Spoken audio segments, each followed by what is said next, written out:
Hello and welcome to another video by Help You Excel. Today I'm going to show you the D functions or the database functions in VBA for Microsoft Access. Okay, so what I did here, set up a little subroutine. I've just got a bunch of variables dimensioned up here and I've got watches added to them so we can see their values change down here. The basic definition, this is Microsoft's definition of the DMin function. So expression, domain, criteria. DMax, you'll notice, is exactly the same. Expression, domain, criteria. DAverage, DLookup, DCount, they all have the same definition. And this third criteria is optional, which I don't know why they didn't do this, but usually Microsoft will indicate optional like that, or maybe it's the squigglies, I forget. Usually in their syntax definitions, they give some indication that it's optional. So the criteria clause is optional. If you are familiar with my channel, I have a video called Introduction to SQL, which I will link in the description. The reason I bring that up is because if you understand SQL, these DMin, DMax, they can be understood a little bit different ways. So basically this first part, what they call expression, that's your select clause. Okay, domain is your from clause, so what table or what query, it can be either one, and then criteria is your where clause. So basically it's a way of getting a scalar value from data tables or queries in your database. What do I mean by a scalar value? What I mean by that is one field, one row, so just a singular value from your table. You can't return multiple rows. You can't return multiple columns. It's one row, one column. So one singular value or a scalar value. So what I've done here, min value, I'm just demonstrating the DMin. And I'm looking in the price field on my order table, and you'll see I have no criteria. So this is just going to return the smallest price on my order detail table. So let's just step through this real quick. Okay, so min val 0.05. If you look down here in the watch, 0.05. Max values, so this is the greatest value in the price field on my order detail table, is 102. Okay, now I'm going to use a criteria. So I'm just putting in a string ID or customer ID equals 17. This time I'm using a view, and I'll show you this view here in just a moment. So it's saying DSum, or add up all the values in the subtotal field from a query, in this case called v_order, with a where clause. So you can read this basically saying select sum of from this where this, if you're familiar with SQL. Okay, so that adds them up. Okay, and then I'm going to change my criteria. I'm going to say where my order date is greater than or equal to July 1st. Using the same view, it's going to take an average of the subtotal. Okay, so that's the average greater than July 1st. Now I'm going to change my SQL statement. DCount, same syntax. You basically, this first part, you can put anything in here. You can put one, you can put star, you could put a field name. It doesn't really matter because all it's really doing is counting the number of rows on this table where this criteria is true. Okay, so this first criteria, this first field, really it's kind of irrelevant. The only time it might come into play is if you put an actual field name on the table, it will not count nulls. Okay, but if you do star, you're just counting rows. Okay, and the reason I do this here like this is the DLookup function is a little unique amongst these functions. It has to return, well, I guess the others do too. It has to return only one row. Well, in this case, I said where last name equals Sassy. On my customer table, I've got more than one row with last name Sassy. So you have to do a little, when you're doing DLookup, make sure that you're only going to get one row. Okay, so that's why I usually do a DCount make sure it equals 1. Then you can do your DLookup. In this case, it did not equal 1, it equals 2. Okay, here I'm modifying my SQL where. If you look down here, oh, I did not add a watch for SQL where. Let's add a watch.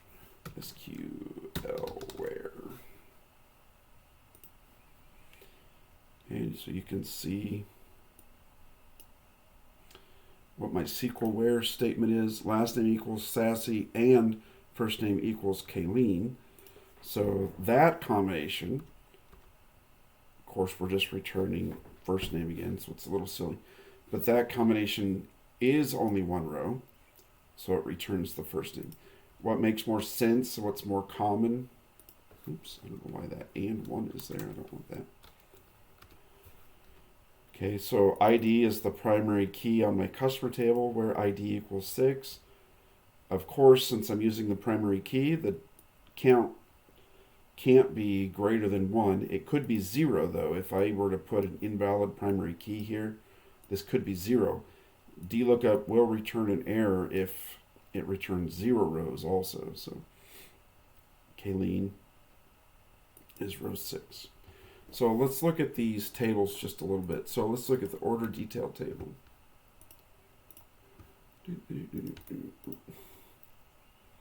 Okay, the order detail table, I've got, this refers back to the order table. This is my item, price, quantity, subtotal. So if I sort this ascending, sure enough, the smallest or lowest price on my table, which is what we returned, is 5 cents. So this is just giving me the smallest price on the whole table. If I go back here and sort the other way, $102 is my greatest price on the whole table, which is what we saw, if I remember correctly. Min value, 5 cents. Max value, 102. Okay. Now I'm going to a view, so let's look at that view. Let's close this. Nope. Let's go, that was this one. And I said, what, customer ID equals 17. I'm going to change this view just a little bit.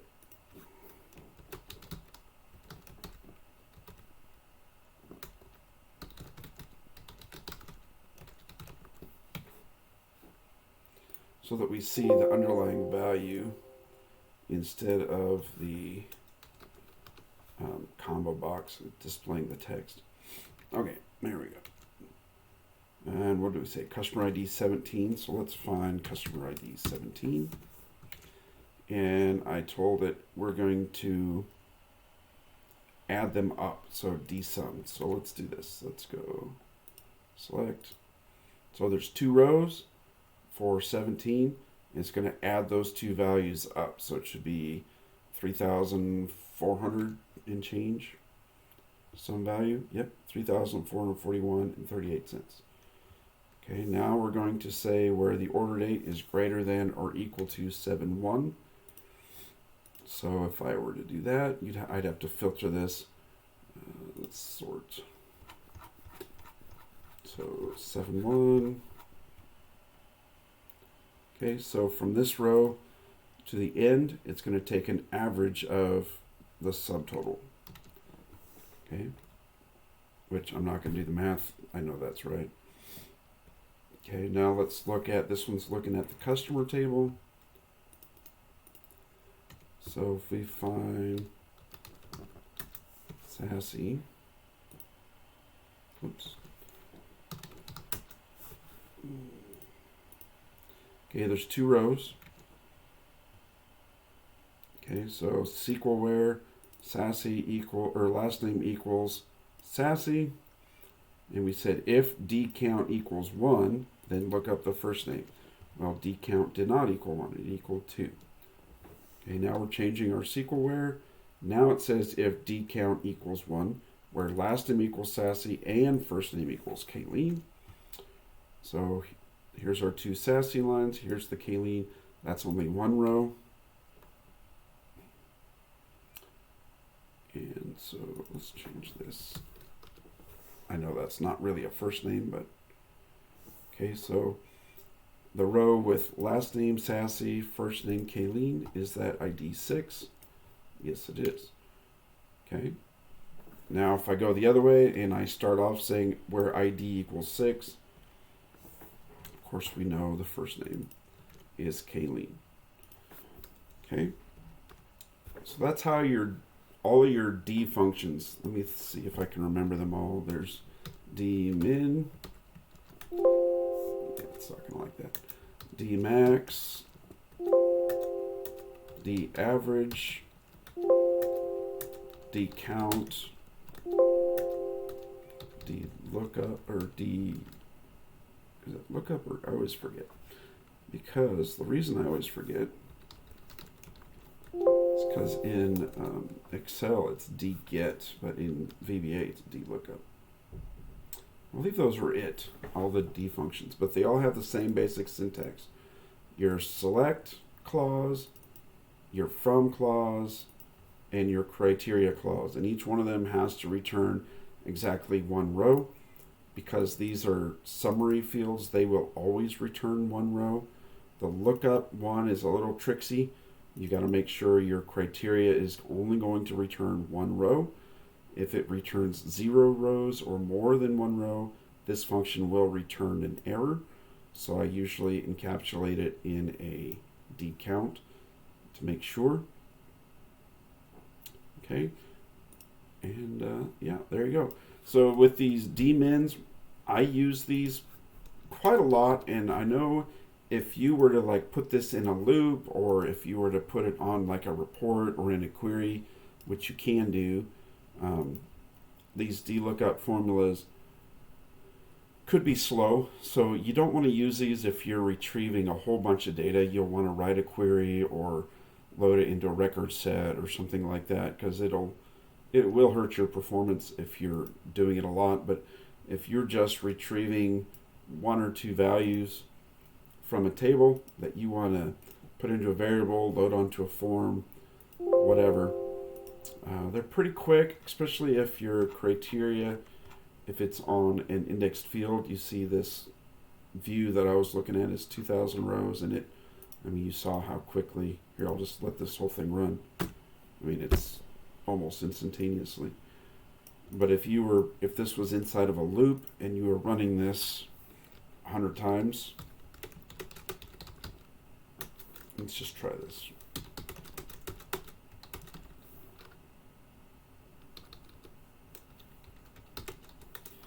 Okay, so if this was part of a loop, or if you were using these formulas in a query with 1,000 rows, then each of these is going to be calculated 1,000 times. But even doing 100 times, it's not too bad. You see there's obviously a delay there. So if you're trying to retrieve 100 rows of data for some reason, you would not want to do it this way. You'd want to do something else. All right. If you have any questions, you can always reach out to me, paul@huxl.com. You can find me on my website, huxl.com. If you want to talk about a project, building out a database for you, or help with Excel, you can reach out to me. If you like this video, give it a like. If you want to see more like this, you can subscribe to my channel. Thank you.